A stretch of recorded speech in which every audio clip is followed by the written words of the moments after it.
Okay, so I guess, so I'm the organizer of the day, and then I also am the curator of the show. And so this morning we're going to do an artist talk a little bit for about like 45 minutes, just to talk with a few of the artists that want to share about their experiences in the work, as well as kind of their background and why they're here today. So do you want to start? So we'll just start with what your name is and what your pieces are. Okay, hiya, I'm Nakisha, and my pieces are Hair on Point, Weave Galore and South London collection. So those three pieces just on the side there. Hi guys, I'm Chiizii. So my work is the installation over here. So it's a collection of textiles and then 2 illustrations, 2 collages, a bogomua, a moricha wine, Chiizii, and one wine is the last one. And then there's like a little playlist and stuff, so that's yeah. Hi guys, my name is Helmi, and my piece is over there. So I did a series of self-portraits, and actually it shows sort of the evolution of what I went through last year and how I became and grew to be more confident. So, Nice. Okay, so the first, and then we also have another artist here, but she's participating in audience. This is Joy. Do you want to say who you are? One of the pieces on the back row. All right, so first question is, and then you guys kind of get popcorn who wants to answer first, or if you want to pass, that's okay as well. But when did you start making art, and when did you decide to become an artist? You can pick one of the two, whatever feels more comfortable. You go first, yeah. Okay, so when did I decide to be an artist? I don't know if I kind of like, at one point was like, yeah, I'm going to be an artist. Actually, for a long time, I was pushed, coming from a Nigerian background, to go into law or become a doctor. But even though I tried to do that, I've always very much loved doing things with my hands and creating things. And it's also a way of me, in order to express things that I can't necessarily do in any other forms apart from art. And so yeah, like, what was the first? Maybe when did you start making art? Oh yeah, so when did I start? I started photography at the age of 12, and I started earning a bit of money from it from the age of 14, and that was mainly also through the aid of my background. So my grandfather was a documentary photographer, and I've always been fascinated by his work. And my father's also into photography, so I always had the ability and the sort of the things to actually to make my art. And I've always travelled, so I was doing more documentary photography at the beginning, but then started experimenting after.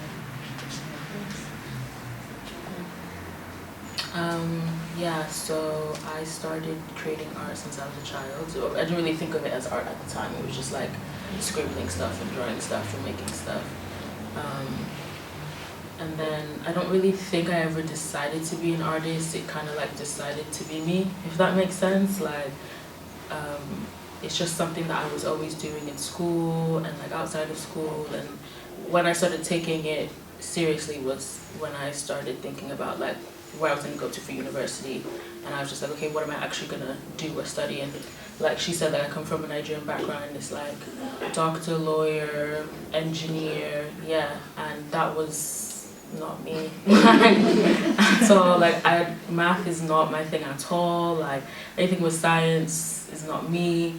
So yeah, I actually studied textile design, so I've always wanted to be a fashion designer specifically, but they go hand in hand. You have to be an artist to create fashion. You have to be an artist to design anything, really. So, yeah. I think I've always been creative since I was little. I used to always draw the most stupidest pictures, bring them home like every day at nursery. I used to draw like such boring pictures, and I used to give it to my mum every day. So I've always been creative, and I loved English literature and drama and and art, and I was very lucky. My tutors were very supportive of me, and I think it was not until I was in year 11 when they really pushed me to do something a little bit different with my work. So I remember one of my first pieces for GCSE was an installation piece based on George Orwell's 1984, and for me it was like a great supportive system to have. So it was, at one point it was tossing up between drama or fine art, and then I did a foundation degree in art and design, and I specialised in graphic design, and that was like the first time I've ever actually experienced graphic design.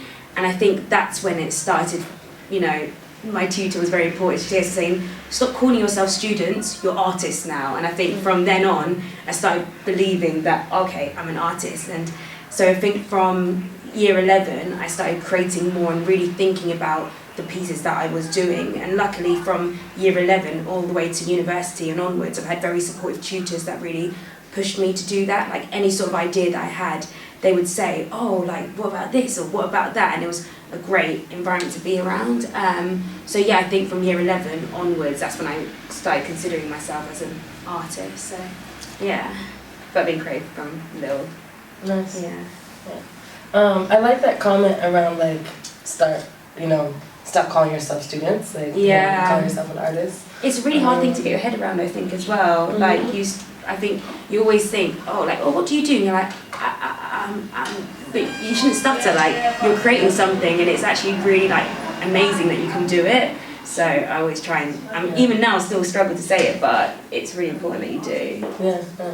For either of you, do you feel like there was like a foundational moment for you that like kind of was like, okay, actually this is it, like this one? The difference is that I didn't study art. I've never studied art. Yeah. I think the only art that I studied was GCSE. Right. And I specifically decided I didn't want to study art because of that reason.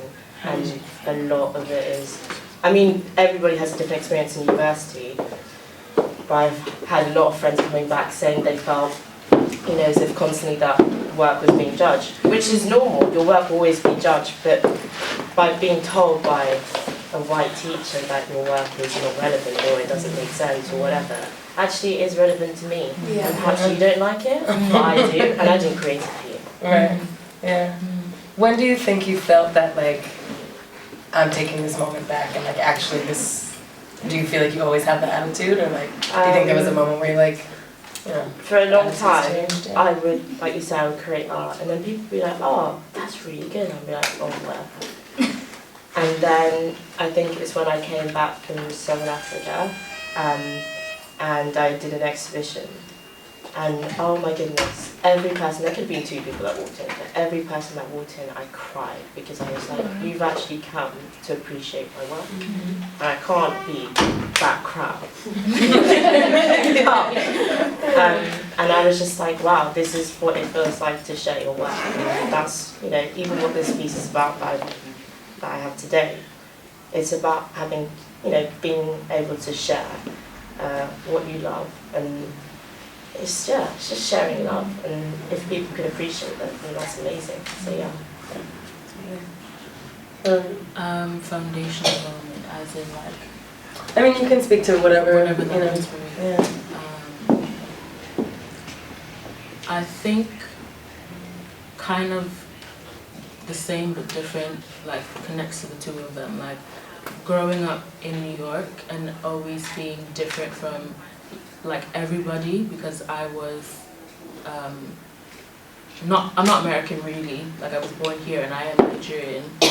So having like to be like the African kid in school, and then not being able to relate to people of the same race or different race, because the culture was so different. What I grew up at home with was so different to what I had outside and in school. Like for me, I think being in school like was in general, I guess, a foundational moment for my art, because it was like a way that I could show people stuff or like say things to people like that, whether they got or not, because the same thing, a lot of teachers or like people would just be like, like it wasn't their interest, or they didn't really like it, or like it wasn't what they're familiar with or anything like that. But for me, like I've never really cared about whether somebody but it's just my way of saying, okay, like this is the information I'm gonna give you, and then you can do with what you want after after there, do you know what I mean? So I think for me, being in school and doing art while in school, like, I mean from like grade school, like was foundational for me because like I found it, I would always get into trouble in school and I had a really big mouth and like I would always talk back and stuff like that, so like I was so angry all the time with everybody, so I think like art for me was my way of just being like, that's the only thing I could do where I was like calm, happy, chill, relaxed, and still say what I want to say. So yeah. Nice. And I also want to open to the audience if they have like, you know, any like minute questions, please ask, you know, if you haven't. Thank you. Nice, yeah. So continuing from that,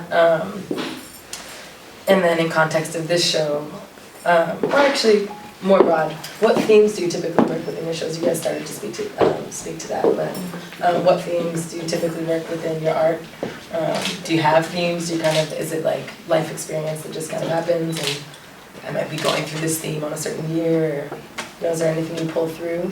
Or something that you like, you know, this is what my focal point is and I'm focusing on that for this period of time or for this extension.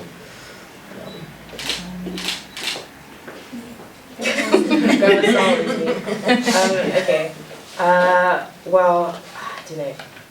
I think from last year, I've decided to focus on groups that, or not even just groups of people that are constantly undermined and treated like crap by society and society's rules especially. And that's in every part, not just people of colour, not just queers, just also, you know, taboos that we don't speak about. So what I'd like to work on in the future is looking around the world and seeing different taboos in those cultures, because actually I want to bring them together and show that how in one place it can be completely abnormal and in another it's very normal. And it just shows perception, and it's just on our perception of things, and it's not because that thing is bad, it's just because we're not comfortable with it. And a lot of the time it's because we're not comfortable within ourselves to talk about those things. And you find in places where they are okay with a lot of things other countries aren't, they're happier. And it's a safer environment. A lot of the issues we face today is because we don't speak about them. We don't teach our children about them. And that's what I'd like to focus on, because over my experiences I've realised that once it's a taboo, you can't solve it because you don't find a solution. So that's, I mean, even with, you know, that's why I like working with people. So a lot of my work is, the theme is portraitures, people. That's why it's documentary photography. And it's sometimes when you see a person and you feel them in whatever piece of art you've created, your guards are down. Because we talk about things often, but without actually seeing them, without actually knowing them. And I think that's important in bringing awareness. So yeah. I mean, I definitely experienced that, like, taboo, at least piece of, with my tattoos, at least, right? Because I come from a space where, like, everyone has tattoos, or certain communities I'm in, and then I go to other spaces and I'll take off my, you know, long sleeves, and I feel like this jolt of energy that's like, okay, like, sorry, or whatever, you know, I'm supposed to say right now. But the best thing about that is that you prove them wrong. Right. And that's constantly what artists can do. Is that if you have that power, oh yeah, I look different, but actually when you speak to me, I'm not that bad. Right. I mean, I think all of it, right, yeah. I'm not evil, I'm not a thug, I'm not a skinhead. Right, and I think all of it is just forms of self-expression, right? And to me, art is just a form of self-expression. It's, you know, physical and digestible manifestation, right? It might hang on a wall, it might be in a stage. It might be on you. It might be on you, right? Yeah. You ladies have anything you want to speak about themes or anything like that? Or? I think I'm really inspired just like travelling. I'm from outside of London, so when I travel in and like just seeing that, like even today on the in the car coming towards Herne Hill, I saw so many little scenes, and I just want to document this. It's just so lovely. It was just like little things at the bus stop and stuff. It's little stories like that I love. I think I found my stride when I started exploring black hair, because it was something that was so personal to me. But when I started exploring it, I wanted to take a step back and not just talk about my hair journey, but speak to other people as well, because even from my story to my little sister's is completely different, and I've got little memories tied to mine, but my sister has completely different memories tied to hers. And speaking to my aunties from Jamaica, and they were like, they weren't allowed to have dreadlocks. My grandma told them they're not allowed dreadlocks, and it's kind of like the taboo subject. They said, if you get dreadlocks, you're not going to get a good job. You're not going to get a good job. And my auntie was like, you know what? I'm going to get dreadlocks, and I'm going to get the best like nursing job as well. And she did though. And it's little stories like that that inspires my next piece of work. So it's like conversations that I have with people as well, that always like, if I have a question, or sometimes someone will say one quote to me, like someone said something to me at the exhibition, which has inspired what I want to do next. So it's just constantly talking to other people. So it's kind of like an organic growth, but there's like certain things I always go back to, like I always try and take photos and film, just to like reference back to, and also collage with, and like illustrate. Like if I just see a nice picture, I just try and illustrate. So I go back in that sense. So there's a kind of like theme in that sense, but where the next topic will go from is just talking to other people. Yeah. Nice. I think for me, what I've realized is that the things that I pick, they're a way of me doing studying. So I actually like learn through doing art about whatever subject or theme that I'm doing it on. And most of the time, well, all the time actually, it's stuff that is connected to me. So whether it's like, you know, like somebody I dated and the type of like environment they grew up in, and then I'll start doing a project on that, and that will help me learn more about like what type of environment they grew up in, why they behave that way. Or like I did a project on past experiences with like sexual assault and stuff like that, and that has helped me to learn about myself, and like you said, like taboos and stigmas around things like that. And then this project now is literally like an identity project about, you know, how I reflect my culture and how it reflects me. And there's so many specific things and details that come from where I come from in my culture, and it's kind of like I've always seen them and they've always been around me, but I never had enough time to study them. So they would be there, but they didn't have like the same significance that I now know that they have. Even if somebody told me like this is important, like it's just like, you know, if somebody says it's important, it's just important, but you don't know why or like what it should mean to you. So the project I'm doing now has helped me learn so much about my culture, my family, like the women that aren't alive anymore, like my grandma, my great grandma, and stuff like that, and the women before them. It's given me like a reason to learn, because it's not that easy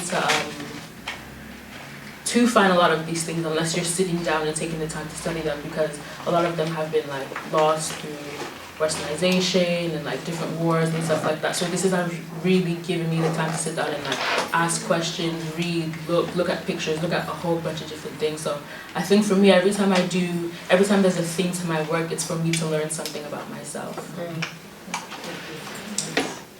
Really nice. Huh? I said I like that. Yeah, that's really nice. All right, so now kind of centering it down, something that you've all experienced together. I want to ask you guys, what drew you to this show specifically? From your I have my description of it, but from your own experience and understanding of it, has everyone read this that's sitting here?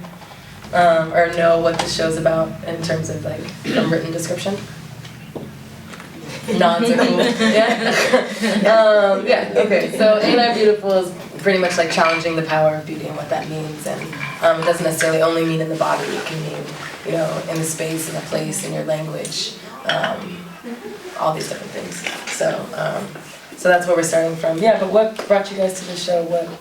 How does that ring a bell for you? What rings important for you? Well, for me, when you said that, like the theme for it was Ain't I Beautiful, like I was thinking, I felt like so generic at first, and then I was like, no, and then you were like, you know, that's up to your interpretation. And I was like, you know what, like it doesn't have to be anything that anybody thinks is beautiful or anything that anybody is familiar with or whatever. So what drew me to that was like, I was like, okay, this is my opportunity, because I've never had a space to put my work out like this before, and to put this specific work out before. and what drew it to me was that it was my chance to be like, okay, like literally say exactly what I want to say, how I want to say it, and it wasn't going to be watered down or edited or anything like that. So like I was saying before, like this project for me is really, really big because it's always been a conflict of like whether I am beautiful or not, or in every sense, like my culture, my background, my race, my gender, my thought process, my everything. And you know, like I've always had like support from like, you know, people like my family who they tell you all the time that you're beautiful, and then you go out and that's that, and then you go out and that's countered by like, you know, like when you go to school and like when you get a job. And for me, like everywhere I went to school I was always too African, not cute enough, not pretty enough. The way I spoke wasn't, you know what I mean, like the way I behaved wasn't, like nobody thought anything about me was really nice per se or beautiful per se. And I am beautiful. So Au contraire. Yeah.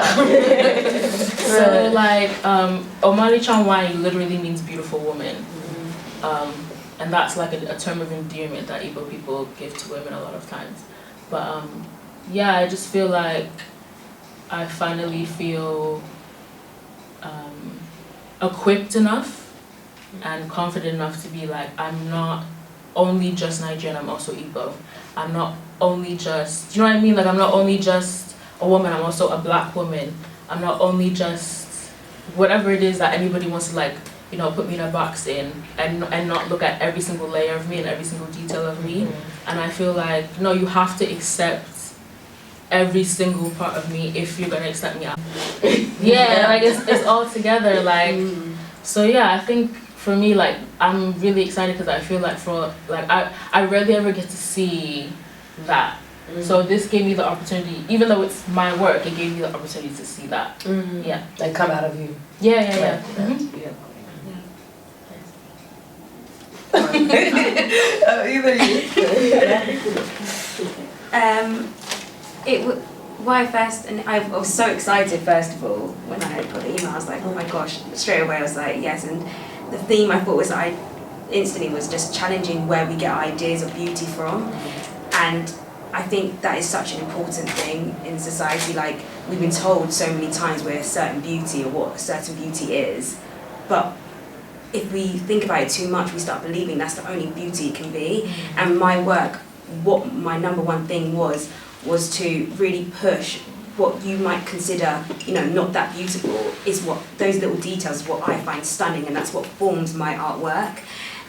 I felt like Weave Galore and Hair on Point, initially I thought they instantly fit into that project. Hair on Point was like, you know, hearing the stories that I've got in like a little celebration, fun and playful.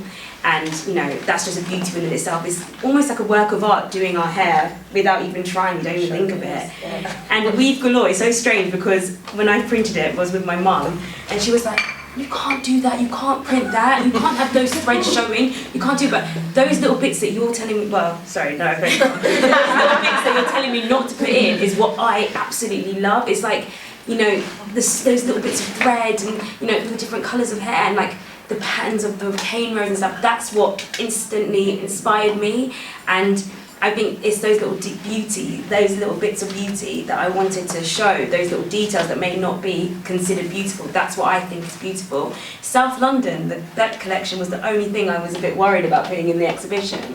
And it's so mad when I think about it now because those photos were the first thing that I took when I started doing all of my work at uni, and that's the first thing that really inspired me, is because it was like, and it's like with film photography, when you develop it, that's the first time you get to see that photo, and it's like, oh my gosh, a gem that I've just developed. It's like, it's so exciting because you've taken it there and you're hoping it comes out how you imagine it. And most of the time, well, with those photographs especially, it was even better than I imagined because I'm seeing it here and I'm like, oh, that's such a beautiful scene, quickly just take it before they clock me. And then it develops and it's even better than I expected. And so, especially those places that I took the photos, I took some in Peckham, I took some in Brixton, took some in Stockwell as well. And these are places when you're younger, or people are like, oh, you can't go there, it's so rough, or oh, you know, this place is so dodgy. But this is in a gallery. These places that you considered dodgy or you considered a bit, you can't go there. that's what inspired my artwork. And even still today, I still go, like, okay, Brixton's a bit trendier now, but you know what I mean? These places that you told me not to go to are the places that have made my artwork, that have formed it. So I think that's something, especially even, I keep on looking at my work, it's those little details that people didn't consider as beautiful, which creates artwork. It's those flaws that really inspire. So I think that's what Anti-Beautiful really resonated with me about. Absolutely. Yeah. I mean, I love that. I mean, I'm from the Mission District in San Francisco, and you know, my neighborhood has been like ran through with gentrification. Like, if you look up gentrification, it's called like ground zero, right, for the whole concept. And I think that's one such a true example of how people don't think about beauty in different contexts, right? It's like, you know, I always thought my neighborhood was beautiful. I love my neighborhood, you know, but somehow someone deemed it not beautiful and deemed it not okay and changed the whole thing, you know, or is trying to continue that. But like, there are those of us that are like, no, this is, hello, like, we're here, we're still living here, we're doing all right, you know, like, you know, who says that we're not okay, right? I mean, we can, you know, we might not be okay all the time, like, you know, but we're, like, it's still our space, right? And yeah, so I was really excited to have those pieces too, because I feel like it brings a nice kind of reminder that it can be, you know, atmospheric. It doesn't have to be just embodied.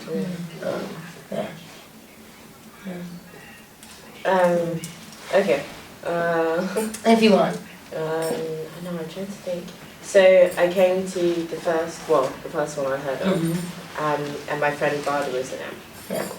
And for me, that was really emotional, because Bada was like someone that would never show pictures of herself or even allow people to photograph her, even though she's surrounded by artists. And that's because she was never confident enough. And then during our trip in New York, I shot her, and you know when someone looks at a photograph and they're like, oh, I look alright. And she actually put them up and she was showing them and she was like happy with them. And I loved that feeling. And it's that question of that. It was, you know, she was saying like, oh, ain't so beautiful.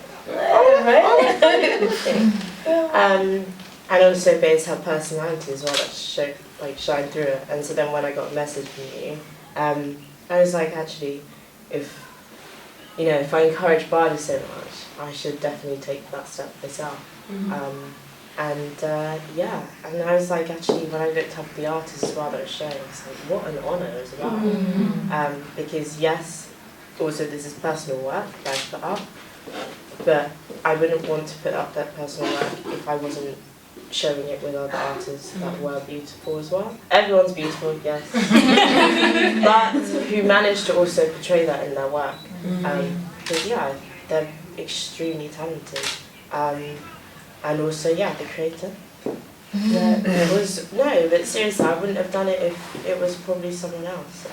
I have to, especially with my work, I have to feel connected to the person. I don't sell my work unless I feel connected to the person. I won't sell it to a stranger.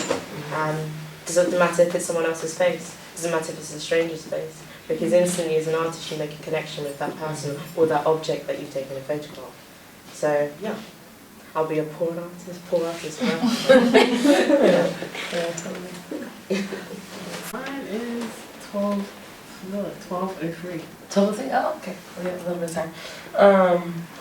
All right. So that was kind of that was my last question about, that I have written down. I think now I'll kind of open it to the floor. If people have any questions, or if you guys just want to speak off the top of your head, out of your heart, if you have another reflection that you kind of want to bring to the space, please feel free. Yeah. We have about 15-ish minutes. So she's like, go on. Or I can think of more. I'm good on my feet. Yeah. So each of you, how did you, because I'm at that point where I still don't, so I'm a textile artist, textile student, textile artist.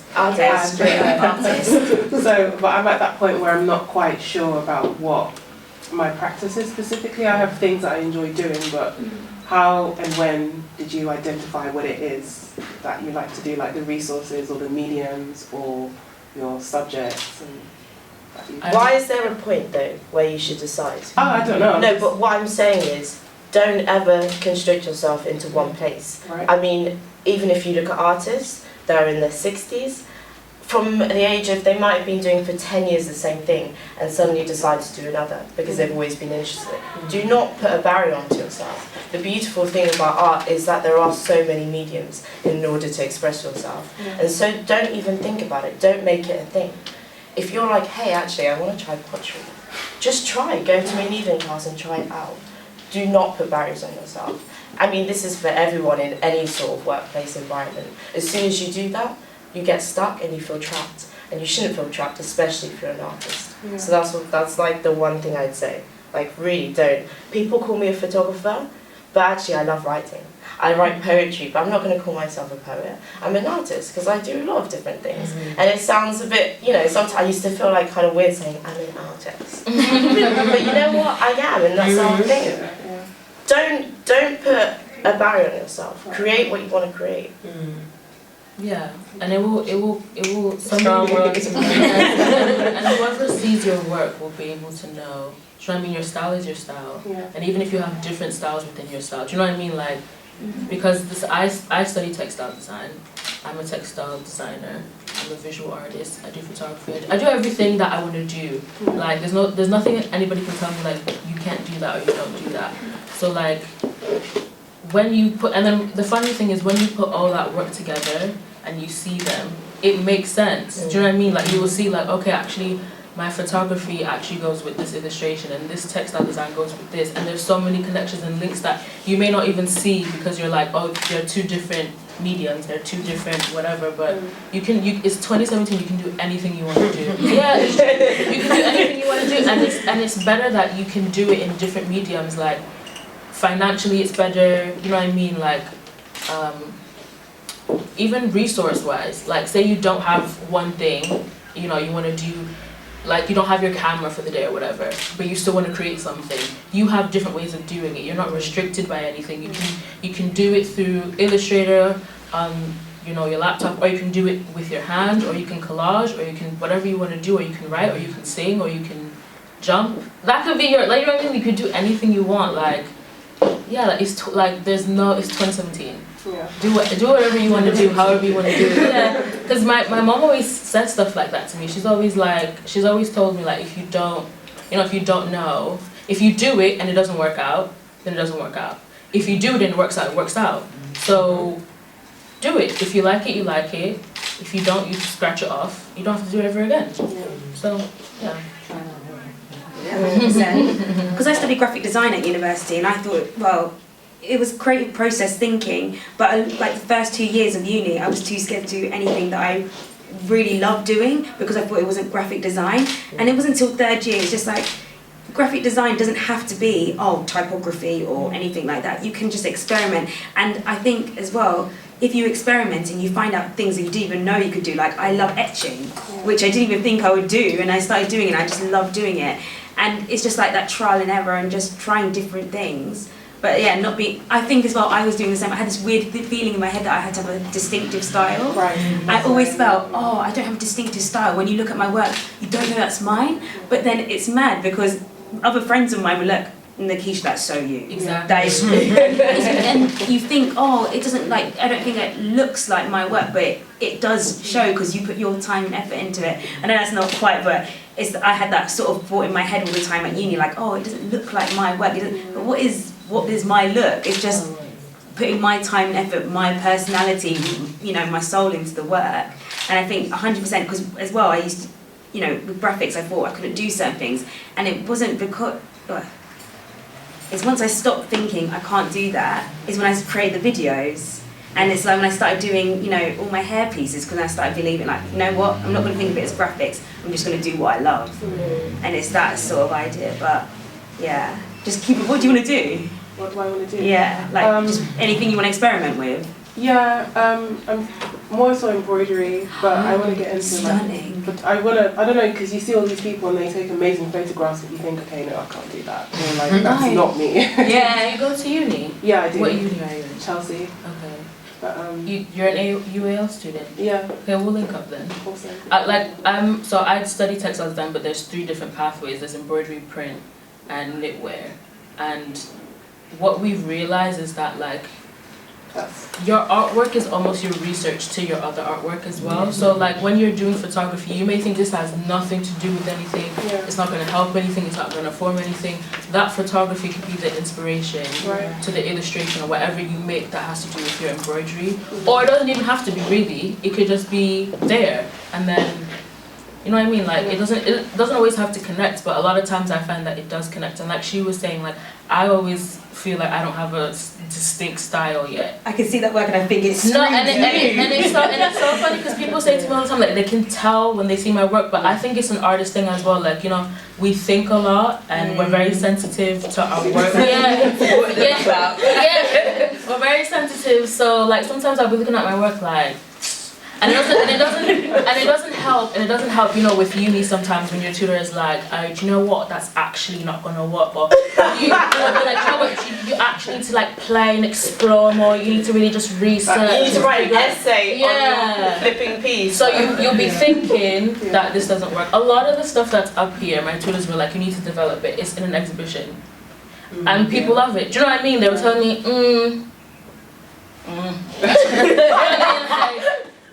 who are you gonna sell this to? Who is that? Who? You know what I mean? Who's gonna like this? Come and see now. Is it not for real? Is it not in an exhibition? Oh, we're not talking about it right now. Right. So, girl, do whatever you want. It's gonna work. It's gonna work. Yeah.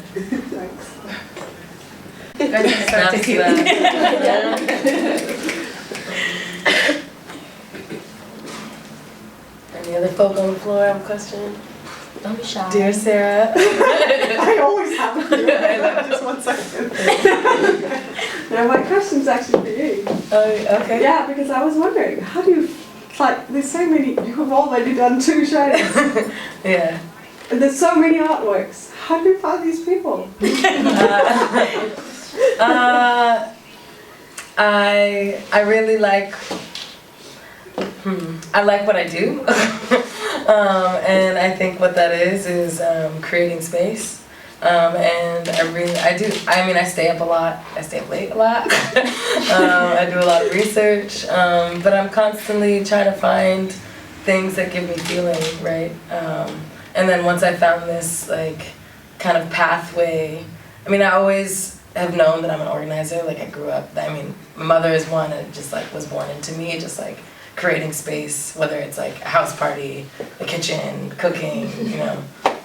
My like small little space that I live in right now is like jam-packed with things. It's like, you know, but like I like to create space and then finding this pathway of like curation, quote unquote, but just like really, I've found like a way to find and create stories and like collective space for art that I really appreciate.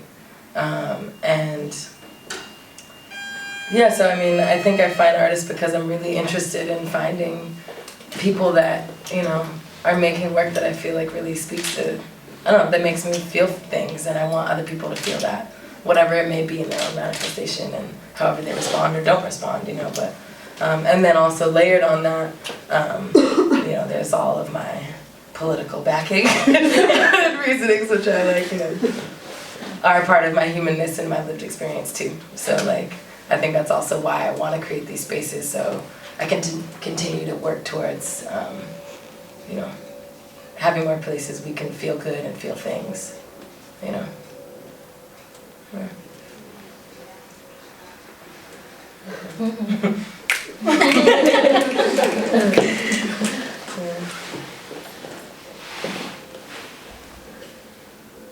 Anybody? Don't be shy. Any questions you guys have for the crowd? Yeah, Joy. I want to know more about your work. Yeah, you can ask me a question. So, with regards to all the quotes and the writings and everything, I mean, do you think of a specific piece that you want to make and then do the quotes, or are these quotes already written down? like on a day-to-day basis, and then you put them on when you do decide to create. That's exactly it. I just like collect it as I go along about my day. Things I overhear from other people or just thoughts. Like I use the notes thing on my phone. That's it looks like I'm just texting, but I'm actually writing that, and I'll use that when I'm making. So I have that written out in a book or something, and then I'll just add that into my work as I'm going along. And it's also a mixture of things like and feelings that are in the moment as I'm making. So Yeah, that's amazing. Did you always work in this medium, or did it start in different ways? Or? So it's actually a really similar story. Like I studied illustration, which is very similar to like graphic design, and we were told to do this, to do that, and I had to make my work fit to pass, fit to pass the actual course. So I actually did a lot of typography, and I didn't do like much drawing, and I got back in touch with my college teacher who actually came to the exhibition too, and I started doing life drawings, and she told me, oh yeah, like make sure you keep doing your life drawings and blah, blah, blah. And then I started mixing that with the typography that I was doing in my illustration course. So I would then combine the two, and then realise that after university I was allowed to do whatever I wanted. And nobody was going to be like, oh, yeah, this doesn't quite fit with like, you know, like the guidelines, or can you try and add a bit more text in this, you know, because we have to like tick this. And it was, it was such a massive relief afterwards to realise that, I could do whatever I want, make whatever I want. And I could do some typography, and I could just do life drawing and paint, whatever. So, it hasn't always looked like this. I was just writing. I love it. I've got another question. I've got two questions, so I just wanted to ask, so what role did formal education play, I don't know, in your work or in yourself as an artist today? And what role does self-care also play in your work? Formal education. As in what you studied at university? I'm in my final year of university now, so I think for me, like, from my background, it was like there's no option to not go to university. So, which I don't even mind. Like, it wasn't ever an issue for me. But I think like me coming to university wasn't just the school. Like, I moved to a different country by myself and like learned different things and basically grew up. So like from 18 to 21, I've been living here, and like when I think about myself at 18, then I'm just like it's crazy. Like I'm just like, whoa, like it feels like it was like 10 years ago, and I think that literally reflects in my work. So like the things that I'm like, my detail is more there. What I'm more in tune to is a little bit different. Like I can see things a bit differently, recognize different things, and then with like uni, like almost like how Joy was saying, like you have to do things to tick the box, and I'm just not that person, which is very which is very hard. Like I'll just be like, no, I'm just gonna do what I want to do, and you're gonna pass me anyway. And sometimes I get into like a struggle with that. Like, so I've learned to like play the game a little bit, and while I'm in university, and do as much as they want while making it still my own. So with that, like I've learned, you know, like different techniques that I can use and stuff like that, and different methods, different mediums and stuff like that. Whereas before I wouldn't have used, like I don't think I would have done that illustration if I didn't go to uni. I really don't think so, because I would have just kept like just drawing. But now I use my drawings and I collage them digitally, and sometimes I edit them, but I don't think I would have cared enough, or even or even thought enough to do it if I didn't have uni as a reason to have to do stuff like that. Or like textiles definitely wouldn't look like this. Like I used to do surface design, but that was more like actually drawing straight onto the fabric and painting on the fabric and stuff like that. But I wouldn't be able to do all this if I hadn't had university. So for formal education has given me like different techniques and tools that I probably wouldn't have had before. And then self-care is, like, my work almost reminds me to self-care, if that makes sense. Like, I used to think it was corny before, you know, when you see like photos or work that says like, love yourself, or like, you know, like believe in yourself. I used to think they were really corny, and then they're actually not. And I've realized that because of like, you know, moving here, I don't have the same support that I have at home as I do here. Like, my family still support me and I still have friends, but it's not the same thing as waking up every day having family physically, do you know what I mean, in front of your face. So that has served as the reminder. Whereas like my mom could say it, or my dad could say it, or my cousin could say it, or my sister or my auntie could say it, now my work is now saying it to me. It's not telling me, okay, remind yourself to do this. I'll look at it and be like, okay, remind yourself that you're beautiful. Whether it's through reminding yourself, like sometimes I have to remind myself to be myself, like especially like with how I dress and stuff like that. It's a little bit different for most people. And sometimes I'm like, oh, maybe I'm doing too much. Or maybe I'm not doing enough, or maybe, and I'll just be like, no, okay, I'm already fine as I am, do you know what I mean? Like, so it just reminds me, okay, like, you are enough, you need to just maintain yourself. That's it, just maintain yourself, yeah. So I'm good. I've always said I'm really good at school, but it's not my favorite environment, right? And so over my time, I've recognized that you can really use school as a tool. And remember that sometimes you are paying for it. So when you're paying for something, they don't get to hold the expectations. Right.